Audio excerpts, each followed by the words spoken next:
Assalamualaikum warahmatullahi wabarakatuh. Kami dari kelompok 7 ingin mempresentasikan algoritma genetika yang kami implementasikan dari link sumber yang telah tercantum ini.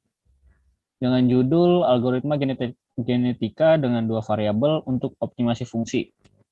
Kelompok kami beranggotakan 5 orang. Dengan yang pertama ada Muhammad Rizky Amanullah dengan NIM 073 dan saya Ahmad Fadila dengan NIM 078 dan Inatul Isa dengan NIM 080, Muhammad Ihsan Nur Rahman dengan NIM 092 dan ada Dede Rizky Ramadan dengan NIM 100. Di sini telah dicantumkan link referensi yang kami pakai dengan X ditambah 2Y dikurang 7 kuadrat ditambah 2X ditambah Y min 5 kuadrat. Di sini nilai X dan nilainya sudah ditentukan, yaitu kurang dari minus 10 sampai dengan 10. Begitu juga dengan Y-nya. Lalu sebenarnya di sini fungsi minimumnya sudah didapatkan, yaitu untuk X-nya 1, Y-nya 3, dan nilai fitusnya sama dengan 0. Ini sudah dapat dari link referensi. Lalu untuk nilai mutasinya ditentukan bilangan acak dari minus 1 sampai dengan 1. Lanjut, mungkin bisa dilanjutkan oleh teman saya.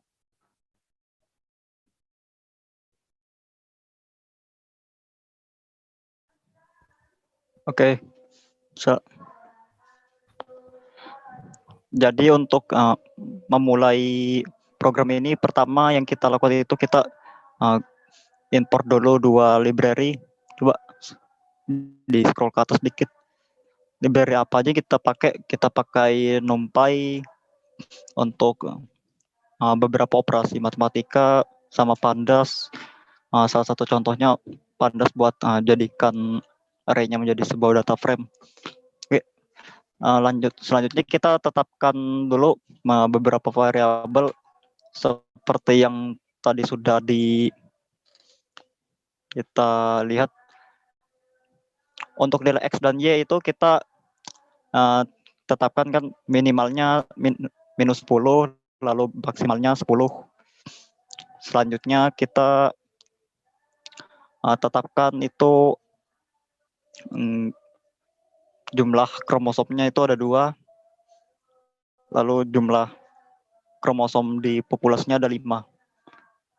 Lalu ada peluang crossover-nya 1, mutasinya 1, lalu maksimum generasi, maksudnya nanti jumlah iterasi yang dilakukan itu ada 10, jadi akan dilakukan generasi selama 10 kali atau iterasi sebanyak 10 kali. Saya mau bahas dua fungsi ini. Dua fungsi ini nanti dijalankan paling awal, yaitu create population dan fitness. Mungkin kita cek dulu di paling bawah, codingan paling bawah. Nah, ya di situ kita buat line paling pertama itu memanggil fungsi create population dan fungsi fitness. Fungsi fitness ini di atas. Fungsi create population ini itu buat ngapain ya? Jadi kita perlu data ya. Kita perlu sebuah data sebagai populasi awalnya begitu. Nah, kita di line yang pertama itu kita store datanya itu dalam variabel namanya pop. Jadi anggap saja pop ini sebuah populasi. Oke. Kita tetapkan ini nilai yang di dalam pop itu nilainya acak.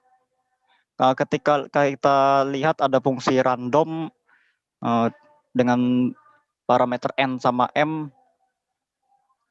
berarti nanti pas diisi datanya itu kita akan mendapatkan kira-kira ada 5 baris dan 2 kolom data. Seperti itu. Lalu isinya apa? Isi dari data-data tersebut itu sebuah angka yang tadi ditetapkan secara acak antara -10 dan 10. Kalau nggak salah di bawah di codingan paling akhir ada contohnya deh.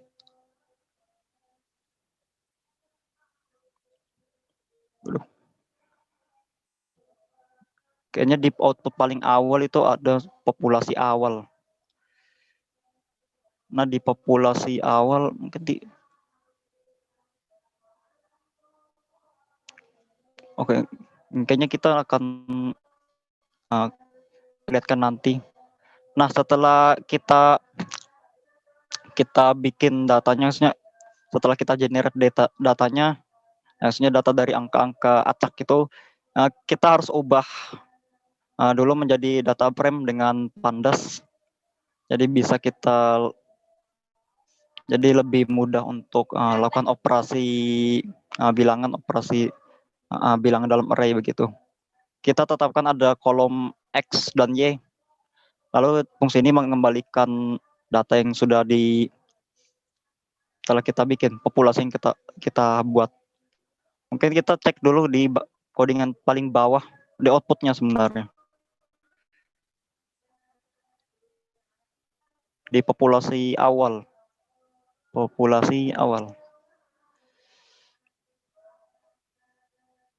Nah, di populasi awal itu ada X sama Y ya. Kita bisa lihat ada 5 baris kan, 0 sampai 4. Ada nilai 9, nilai paling kecil ada -9 juga. Jadi kita bisa konfirmasi bahwa isi data ini benar, bahwa range-nya itu antara -10 sampai 10. Selanjutnya ada kolom fitness ini. Kolom fitnessnya dapatnya dari mana? Mungkin kita kembali ke fungsi di atas lagi. Fungsi fitness. Oke. Nah, fungsi fitness ini itu membutuhkan parameter data populasi ya. Fungsi fitness ini nanti akan dipanggil berkali-kali. Nah, di sini ada variabel fitness yang sebenarnya ini ngapain? Kalau kita praktikkan dengan seksama, ini sebenarnya itu rumus dari fungsi fitness yang sudah kita lihat di awal. Nah, mungkin kita bisa kembali ke atas lagi. Fungsinya apa tadi? Oh, fungsinya ini ya, X tambah 2Y kurang 7, masukkan dalam kurung, lalu dikuadratkan, dan sebagainya. Jadi itu dia isi dari variabel fitness. Jadinya nanti sebuah array juga. Nah, lalu hasilnya itu kita masukkan dalam data frame pop tadi. Kita bikin sebuah kolom baru, namanya fitness, isinya hasil dari fungsi yang tadi. Lalu kita kembalikan lagi data frame-nya tadi. Ya, return pop. Kita kembali ke output tadi paling bawah.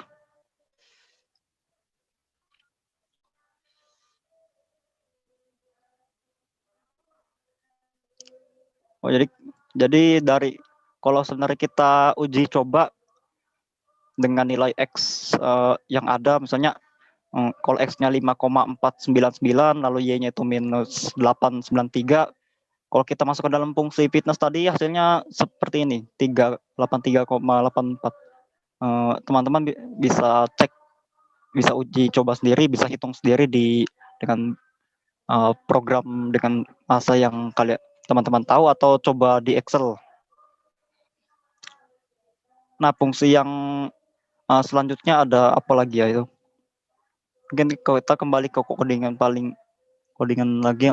Setelah fitness ada beberapa fungsi lagi yang akan dijalankan berkali-kali. Tapi itu selanjutnya akan dibahas oleh teman saya lagi.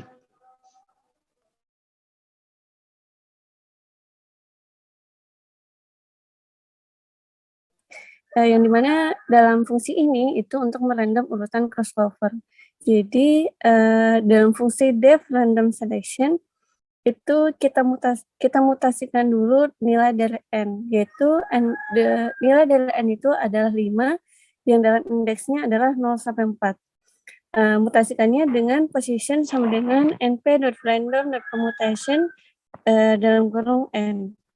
Lalu kita kembalikan nilainya dengan return position index 0 dan position index 1. Kenapa? Karena dalam random selection ini yang dikembalikan adalah dua teman saya lain.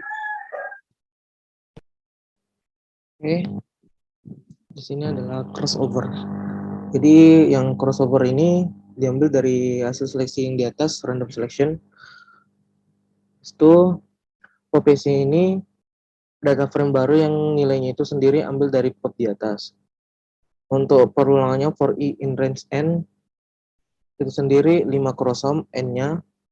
Nilai i ke n itu sendiri dari 0 sampai 4. Habis itu akoma B sama dengan random selection adalah dari hasil random selectionnya sendiri.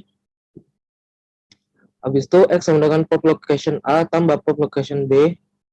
Di sini popnya ini kita panggil location A dari random selection dan pop location B dari random location. Habis itu dibagi 2. Gunanya X-nya ini adalah mencari hasil rata-ratanya. Habis itu rata-ratanya kita simpan di pop location I sama dengan X. Habis itu return pop C. Jadi crossover ini mengulang terus karena crossover ini setiap generasi akan berbeda-beda. Oke, kita lanjut ke mutasi. Nah, untuk mutasi ini dia buat data frame baru lagi, pop PM, habis itu pop C. Pop C ini yang diambil data frame dari crossover. Di copy habis itu perulang lagi for i in range n. Jadi i-nya ini dari 0 sampai ke 5 dan n-nya itu 5. Dari 0 sampai 4. Mohon maaf. Habis itu for j. Nah, j ini adalah kolom. For j in popm data kolom. Habis itu kita panggil popm location baris i dan kolom j tambah sama dengan mp random ren. Jadi gunanya itu np random n itu ren itu adalah bilangan randomnya dikurang 0,5 dibagi i ditambah 1. Habis itu kembali seperti begitu dan seterusnya. Return. Oke, next.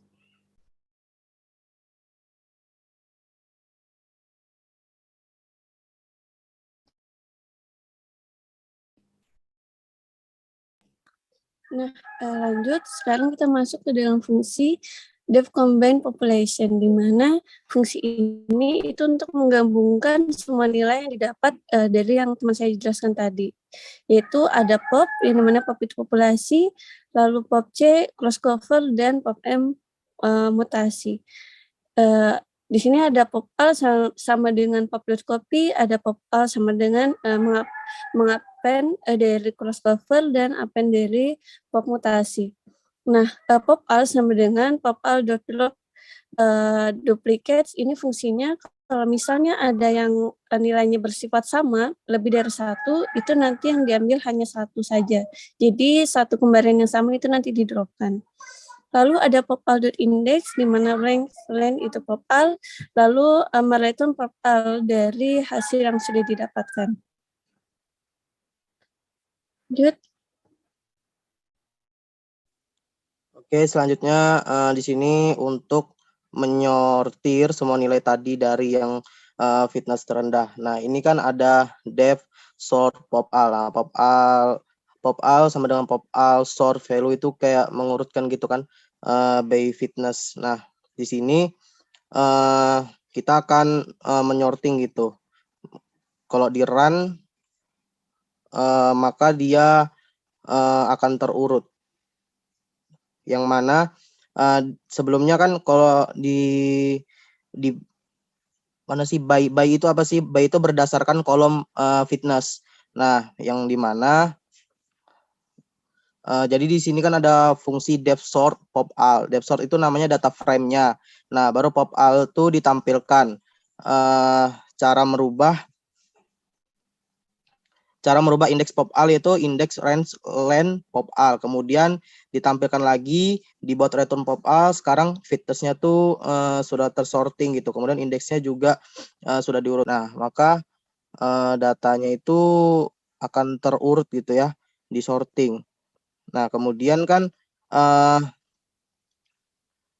di situ kan ada lagi untuk mengeliminasi nilai yang disortir tadi 5 paling atas, ada def elimination pop-al, head. Nah, yang mana di sini jadi gimana sih mau ngambil beberapa n baris yang paling atas, itu caranya menggunakan pop-al head n. Jadi maksudnya itu data frame pop-al kita ambil beberapa baris teratas sebanyak n. Jadi kan n itu menyatakan number of chromosome, nah atau jumlah kromosom dalam populasi. Jadi misal n-nya 5, maka kita ambil 5 baris paling atas, yaitu dimulai dari 0, 1, 2, 3, 4. Baru kita tampilkan itu di pop. Nah, maka sudah terbentuk satu generasi gitu. Oke, bisa dilanjut sama teman saya.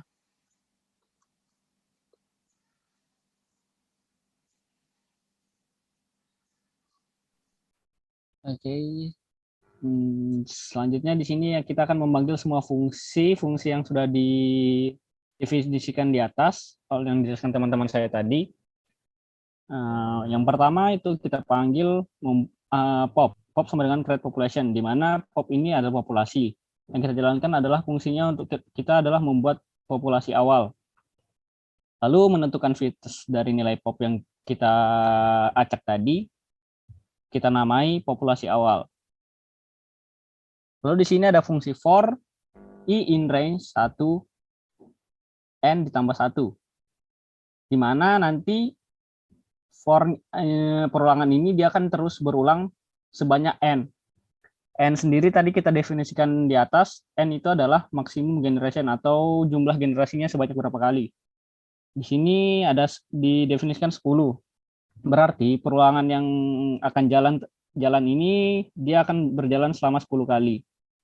Di mana isi perulangan itu dia ada menentukan pop C. Pop C itu crossover, di mana crossover tadi kan sudah dijelaskan oleh teman saya, ada fungsi crossover di atas. Lalu karena kita telah menjalankan fungsi crossover, maka fitness-nya otomatis akan berubah. Untuk itu kita jalankan kembali fungsi fitness yang awal untuk mengembalikan nilai fitness yang telah terubah tadi. Lalu ada fungsi mutation, kita jalankan juga.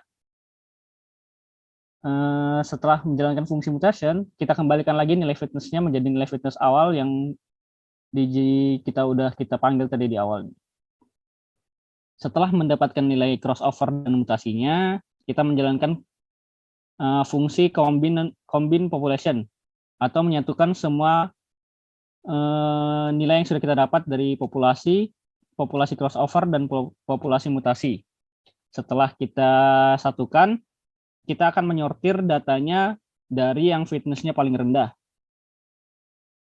Ini merupakan fungsi sort. Fungsi sort tadi kan dijelaskan teman saya, dia untuk menyortir data dari yang fitness-nya paling rendah. Setelah didapat data yang fitness-nya paling rendah, kita eliminasi. Dari banyak data itu kita eliminasi, kita hanya ambil 5 data atau banyaknya n. N tadi kita sudah definisikan di sini, n itu 5, ada jumlah kromosom di dalam populasi. Jadi data yang kita ambil itu adalah 5 saja.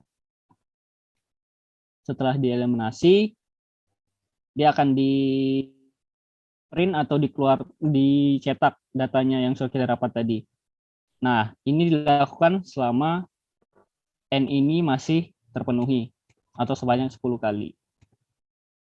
Berikut adalah tampilan hasil dari data yang sudah diacak dan ada populasi akhirnya. Untuk populasi awalnya kita bisa lihat ada X, Y, dan fitness awal.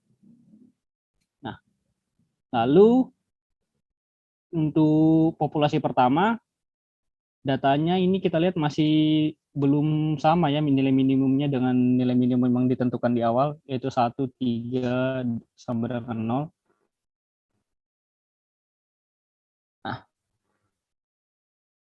setelah melewati beberapa proses, akhirnya kita menemukan generasi ke-10, populasi ke-10, di mana untuk nilai X itu sudah mendekati 0, ini sudah mendekati 3, dan untuk fitnessnya dia sama dengan 0, sudah mendekati 0 juga.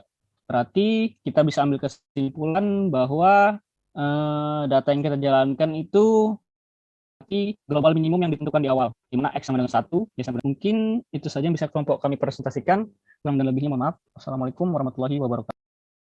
Waalaikumsalam warahmatullahi wabarakatuh.